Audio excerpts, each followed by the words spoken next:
Here we are. Let me put it a bit back. So, okay. So here we are in Music Tree together. It's actually not an interview done on. You see, who's that person already there? That is my sister. Your sister. Oh, hi, hello. How to say how in? Ni hao. Ni hao, of course. My God, I'm still forgetting that. No worries. Okay, nice. Yeah, actually. You're the first teacher at Music Tree that comes from a completely different background, because we had, I think Betul as well, which works with us now. She comes from Turkey, so at least the music that she brings to the sessions is very different. Yeah. But I think that her background is still similar to our one. Instead, from what you're telling me, in Taiwan you really have a different way of living, the connection with China. So for me, it's always been very interesting to understand a bit more about that. And also I'm now very happy that you're bringing some Taiwanese music or some Chinese music to our students here. And it's just very fun to hear all the sounds of your songs. So usually she sings, who's that? Chusei. She's my colleague. Hi, hello. She's in Taiwan now. How do you pronounce it? Her name is called Songzhu. Songchu. Yes. Okay, nice. Yeah, I'm getting better with all of these sounds. One day, Joyce gave us a lesson about the sounds of... Yeah, the intonation, right? Yeah, about you. Was it the sound you or... no. Something And I'm like, well, they all sound the same to me, unfortunately.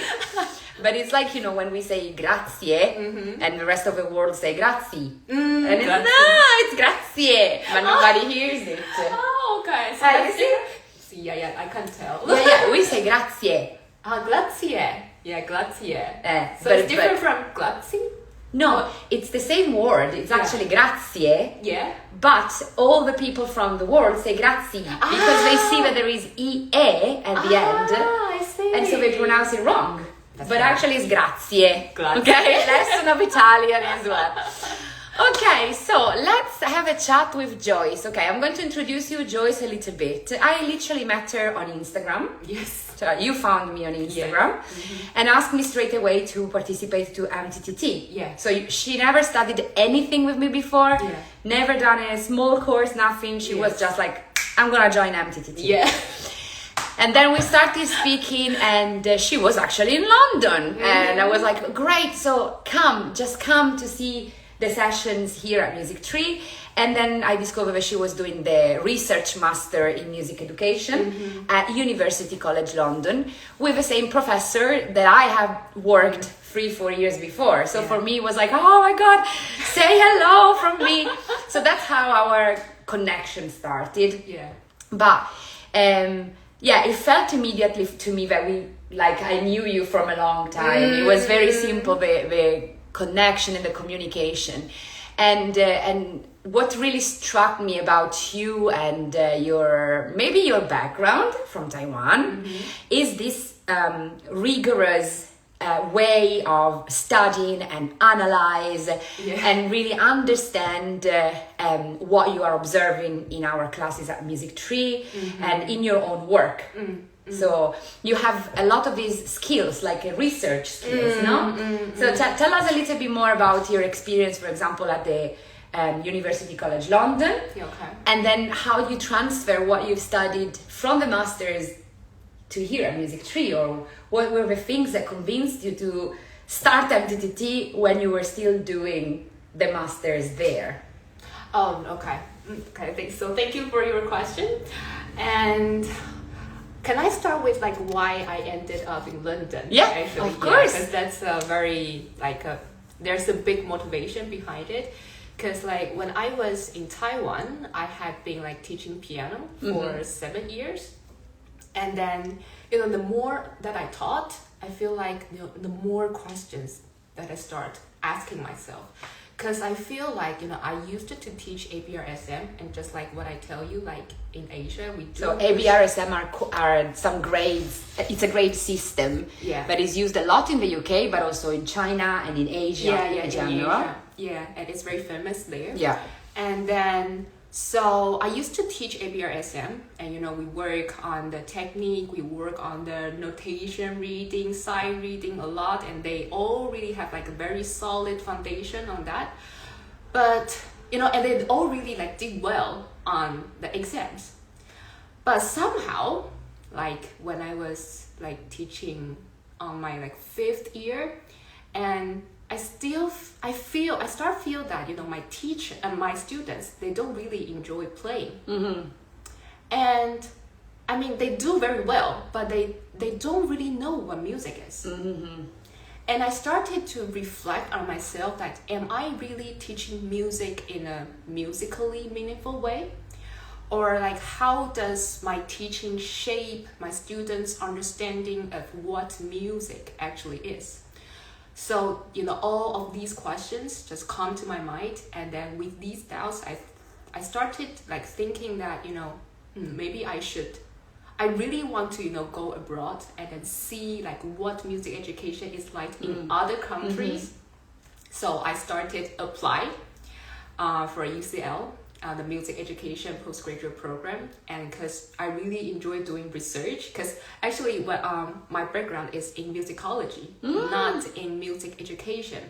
And in one of the sessions given by one of the ethnomusicologists when I was studying musicology, I remember the professor said that music is the art of sound, and it really like stays with me. And it keeps me like reflect a lot, because I always taught students reading always comes first. Yes.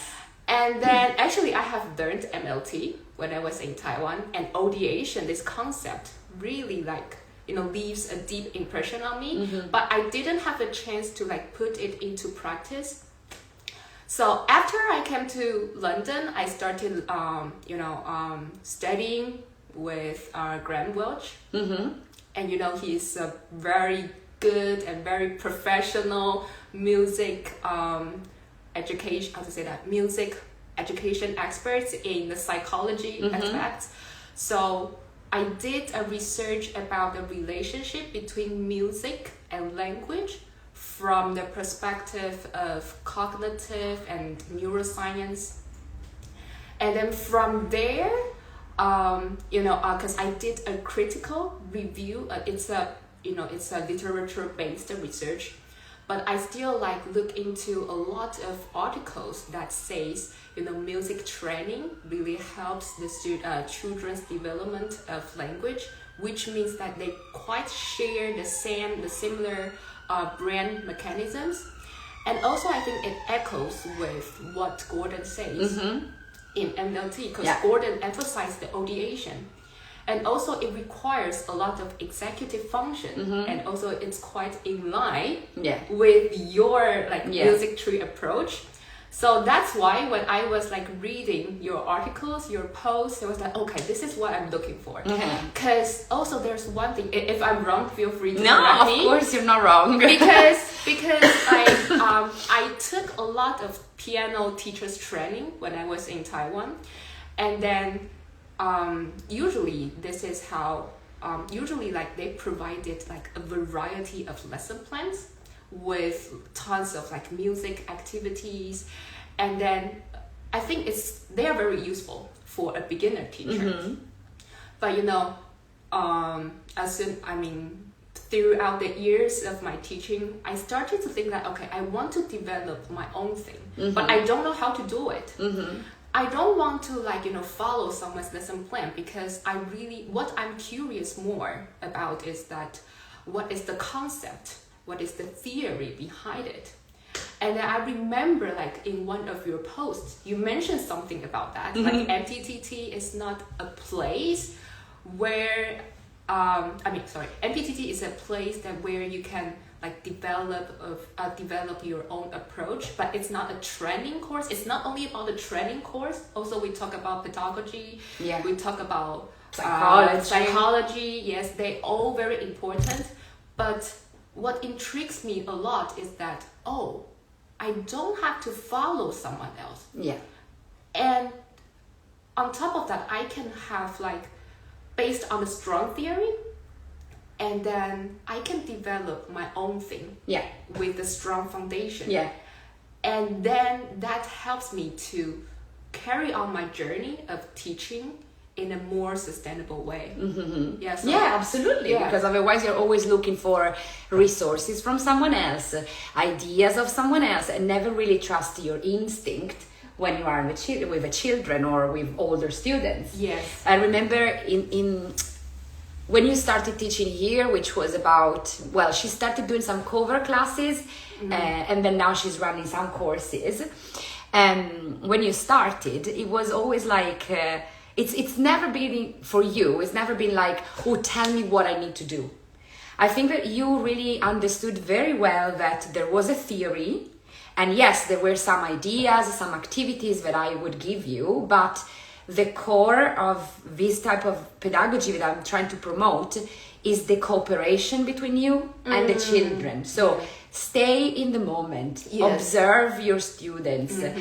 What do they need right now? What can you bring to them right now that was not present in the class you observed from me? Because she also goes to see loads of the classes of other teachers when she's here. So she sees my classes and all the classes of the other music tree teachers. So she has the chance to see different approaches, even if it's the same base, right? And each of us have our own personality, our own experience, and even our own way of connecting with the students.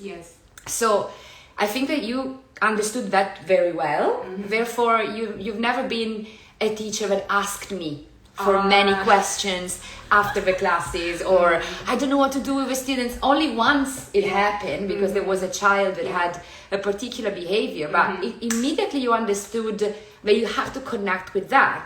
That's the music therapy part, if you want, in my sessions and in the way in which I bring about the pedagogy. But then, very good idea, cooperation, it's the best approach. I take, again, this idea comes from loads of things that I've studied in my personal life, which obviously was music therapy, but also improv theater. Improv theater has this idea that you have to say yes to what comes in that moment in the scene, and you don't even know what it is. You say yes, and what can I bring? So this yes and, it's part of music learning theory of Gordon, it's part of improvisational theater, music therapy, circle music, vocal improvisation. And this is basically the yes and is at the base of Resonance Retreat, which is one of the events that in MTTT you can attend. Now, actually, let's jump into Resonance Retreat since we're talking about that. What type of experience was that for you?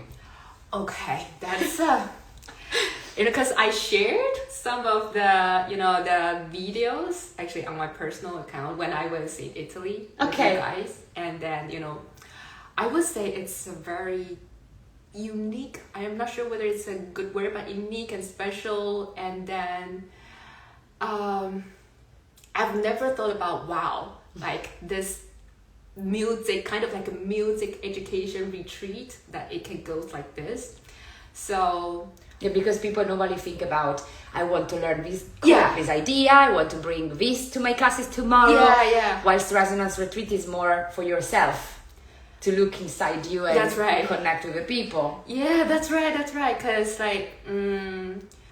because I think actually from that retreat I saw myself inside me like more, because I remember in one of the session with I forgot his name, is the teacher who taught us improvisation. Antonio. In that session, I just realized that I'm the person who is so afraid of connecting with people. And then I remember like one day I cried a lot, because the teachers there, they all like look at me with like, how to say that, they all look at me with lots of love. I was like, wow, I don't deserve that kind of love.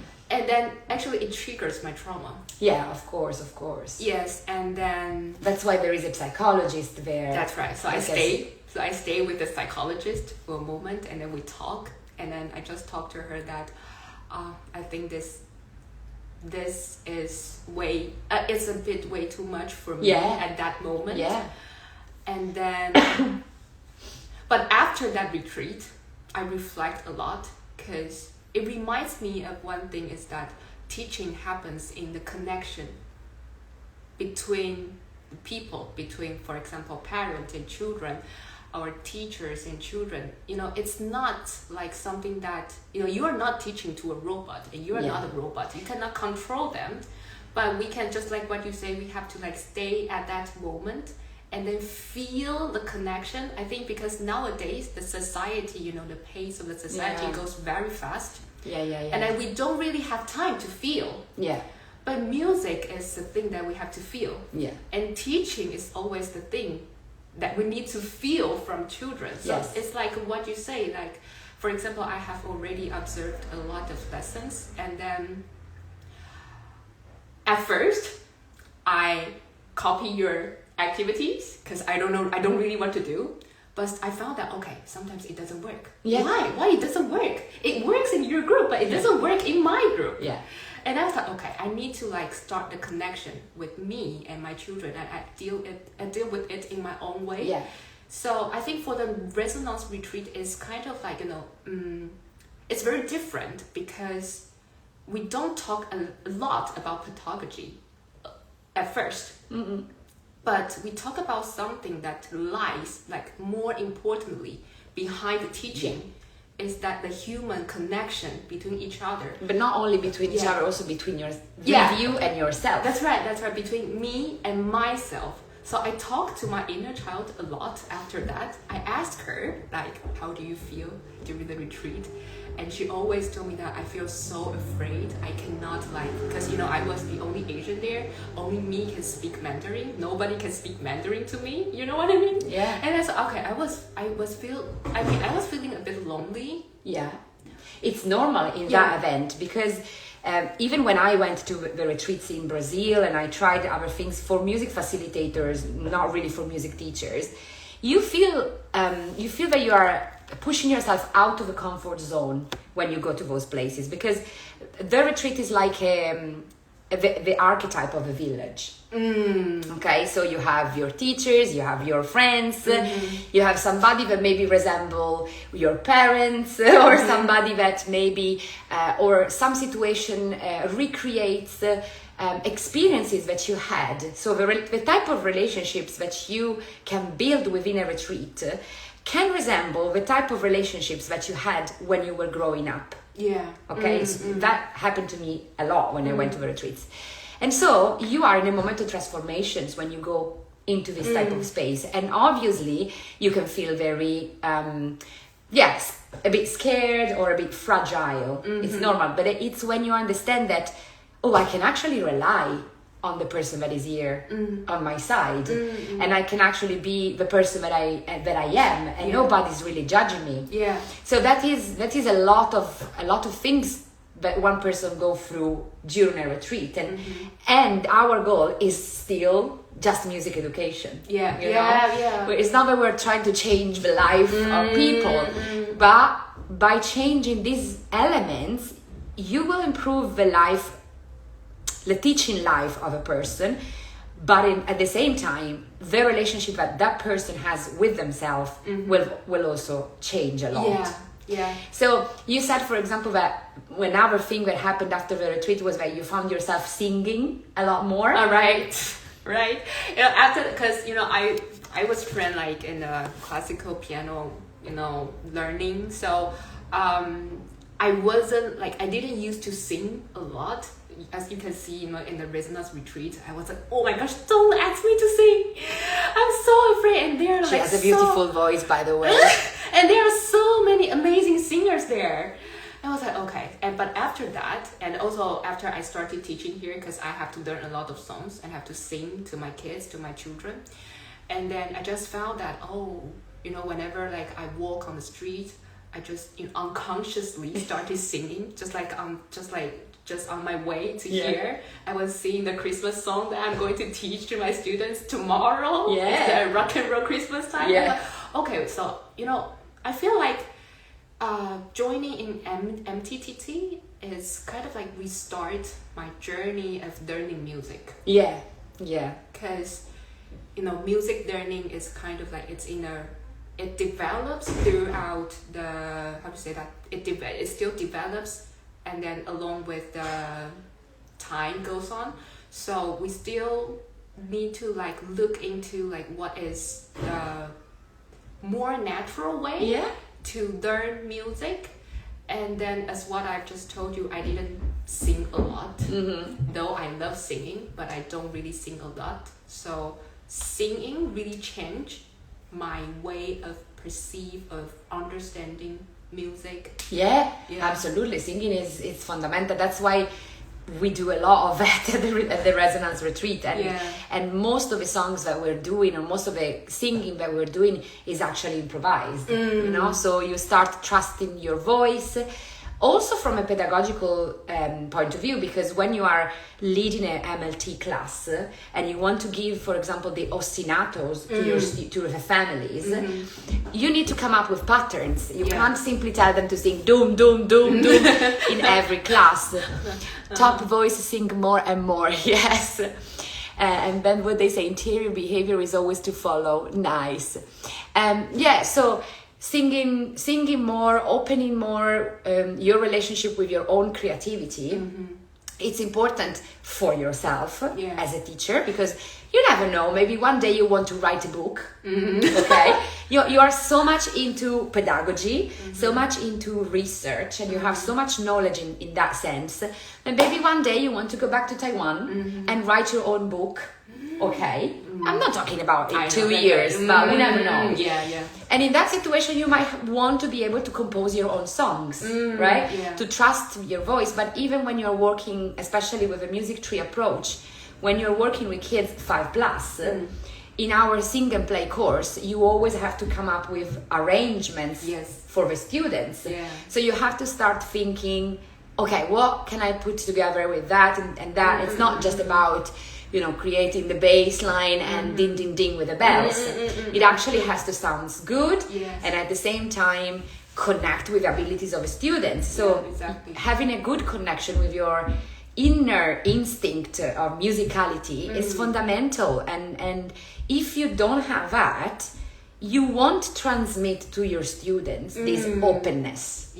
Okay, and when babies come to your class and do sounds like that. This morning I had a child. He was 2.5, and he was walking towards me on his forehands like a cat, and he was doing nang, nang, nang, nang, nang.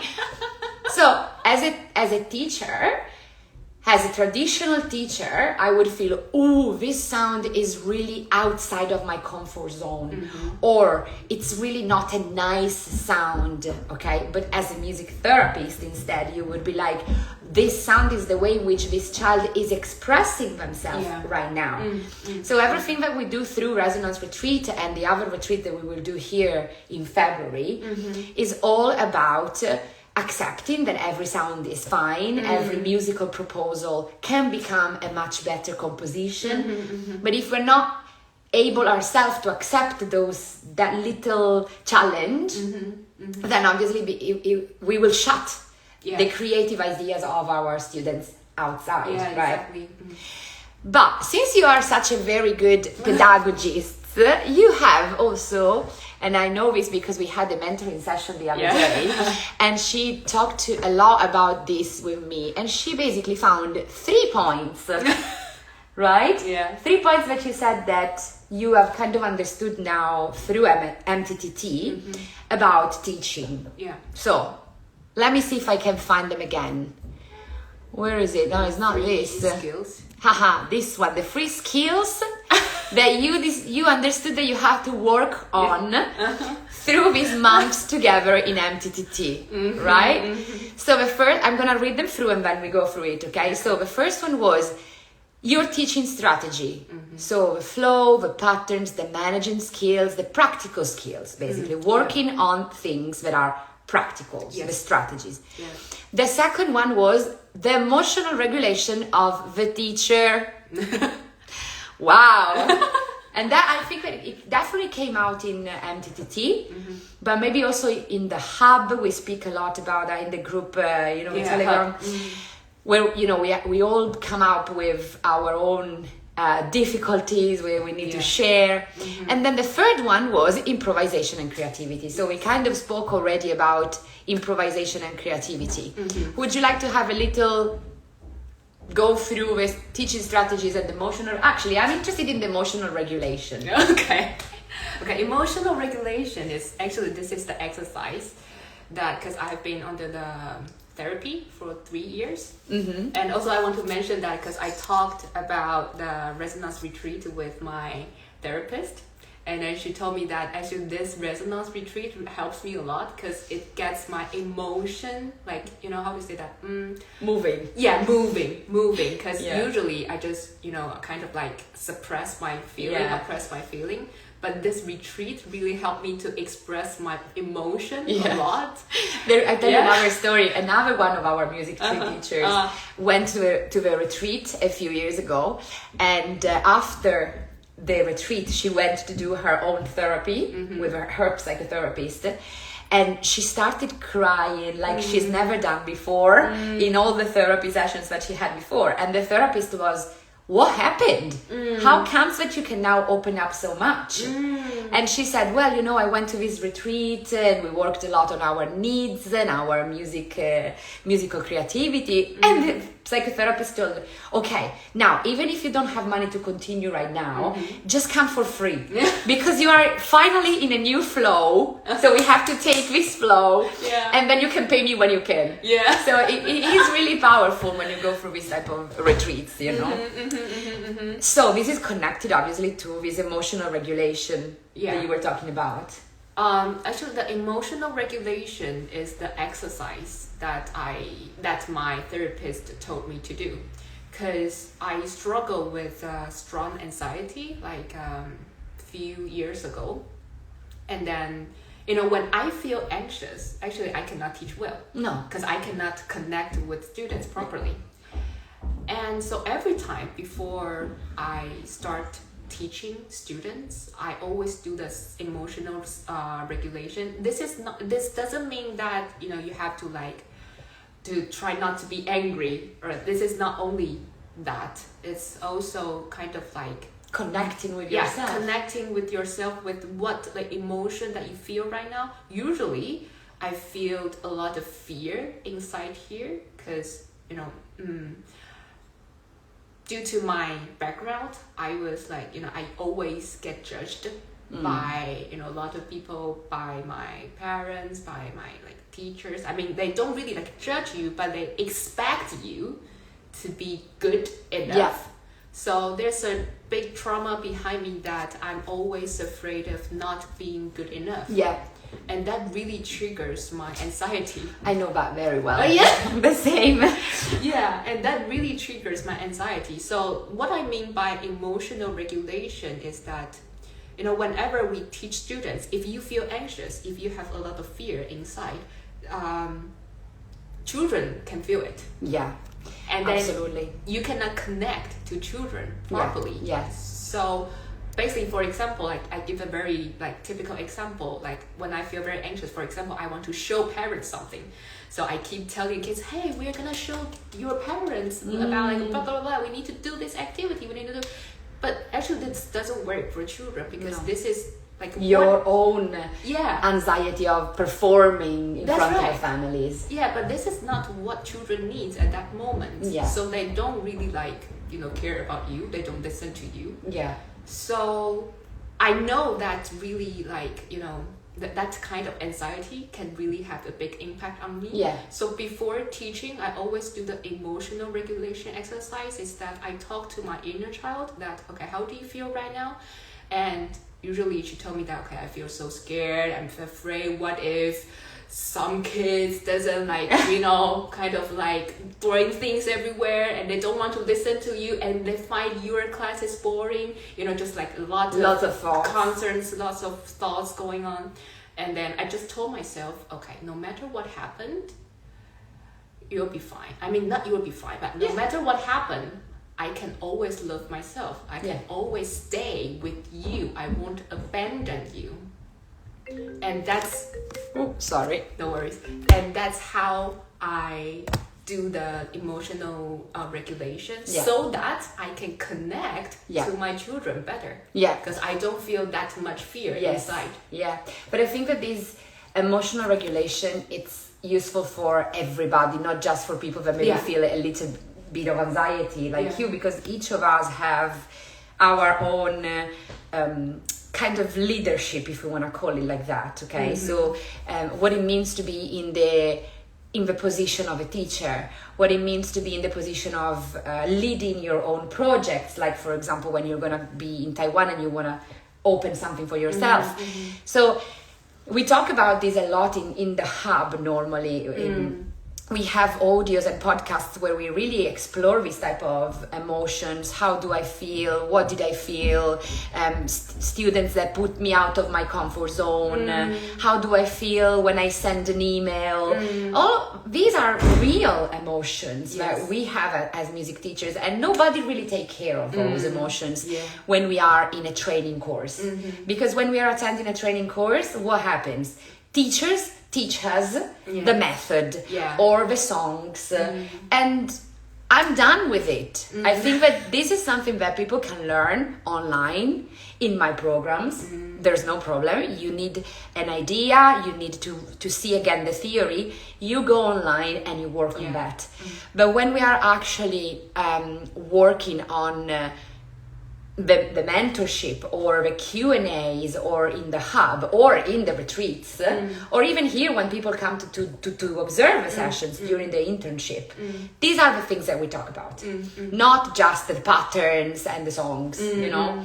And so for me this is the real core of MTTT. I think really understanding in what position are you at now in your development, in your own development, and then from there we grow, we develop, we go forward.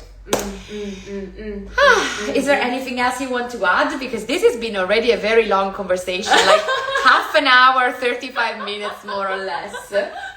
Yeah, actually, I just want to add on, like, MTTT is not, you know, something that, I mean, it's gonna be like blow your mind. I mean, because why I say that, because I have joined in tons of teachers training, and I find like lots of them, they're all amazing, but MTTT is something that you can really you have the chance to get to know yourself as a teacher, as a human being.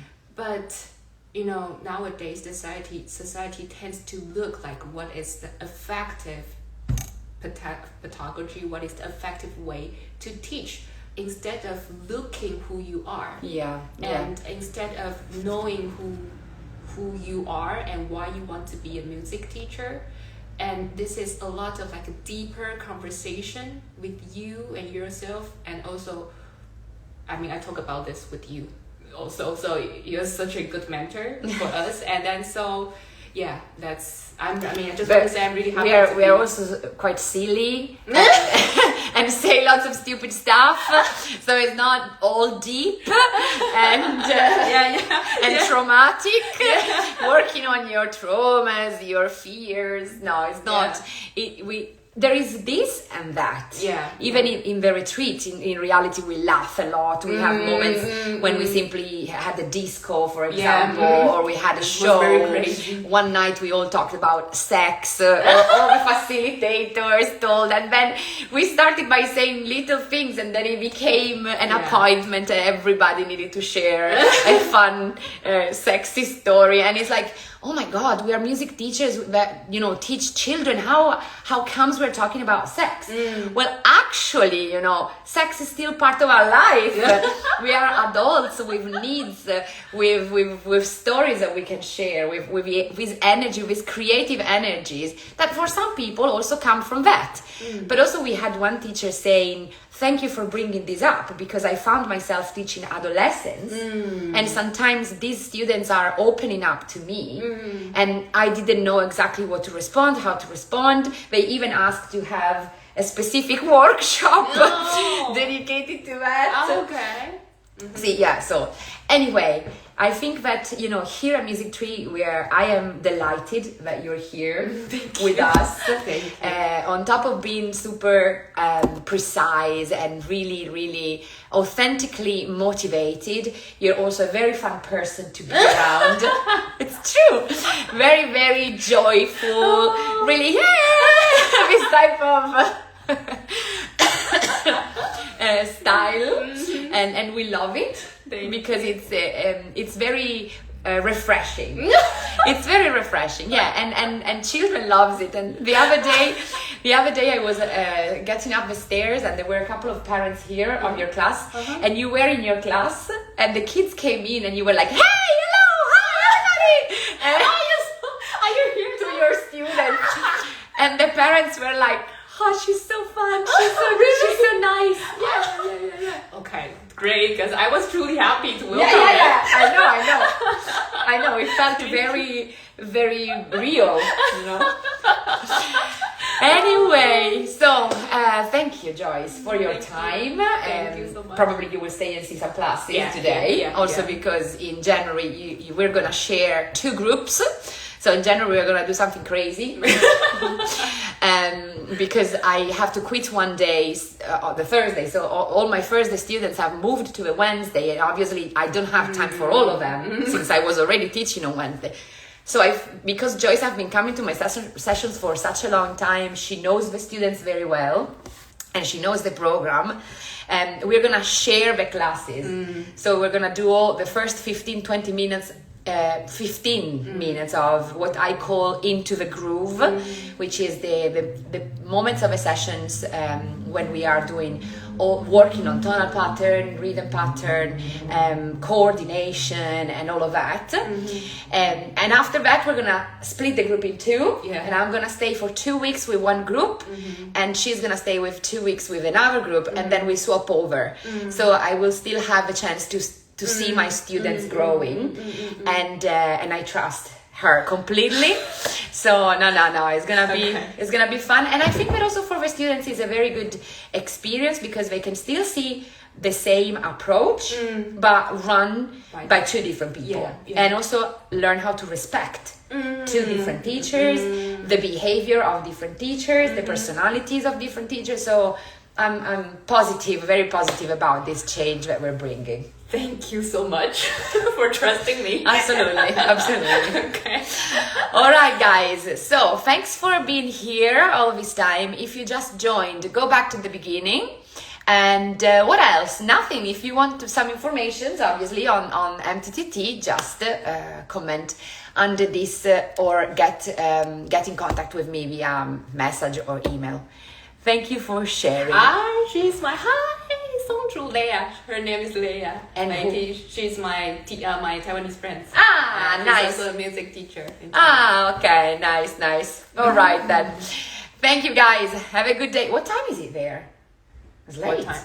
If it's 2, it's like 8 hours faster, so it's like almost 11 p.m. Time to go to bed. All right. Have a good day or a good night. Bye. That's my sister. 10:40. Exactly. My sister is the best. Yes, she's a lot of fun. In fact, I hope she will never going back to Taiwan, just so you know. I'm preparing myself already, but at some point it will happen. Just send other Taiwanese teachers through to organize a circle. No, my hope actually is that she at some point will invite me to Taiwan because I've never been. So that's in reality why she's teaching here. So one day she will tell me, "Oh, you need to come and do a workshop." And I'm really like, "Of course." I'll definitely invite you to hopefully I can open my own school. And then also because I've heard that there are Hello Kitties that work like cards. And you can enter in the tube and do things with a Hello Kitty. Right? Yeah, that's right. It's kind of like a yo-yo card. Yo-yo card, but it's cool. I mean, we're so behind all of that. I will bring a lot of Taiwanese cutie stuff. back to you. Okay, but if we can't use them here, yeah, you can. But it's a kind of like souvenir. Okay, I can keep it. Emma has it from my cousin. Okay. All right, guys. See you soon. Bye. Bye.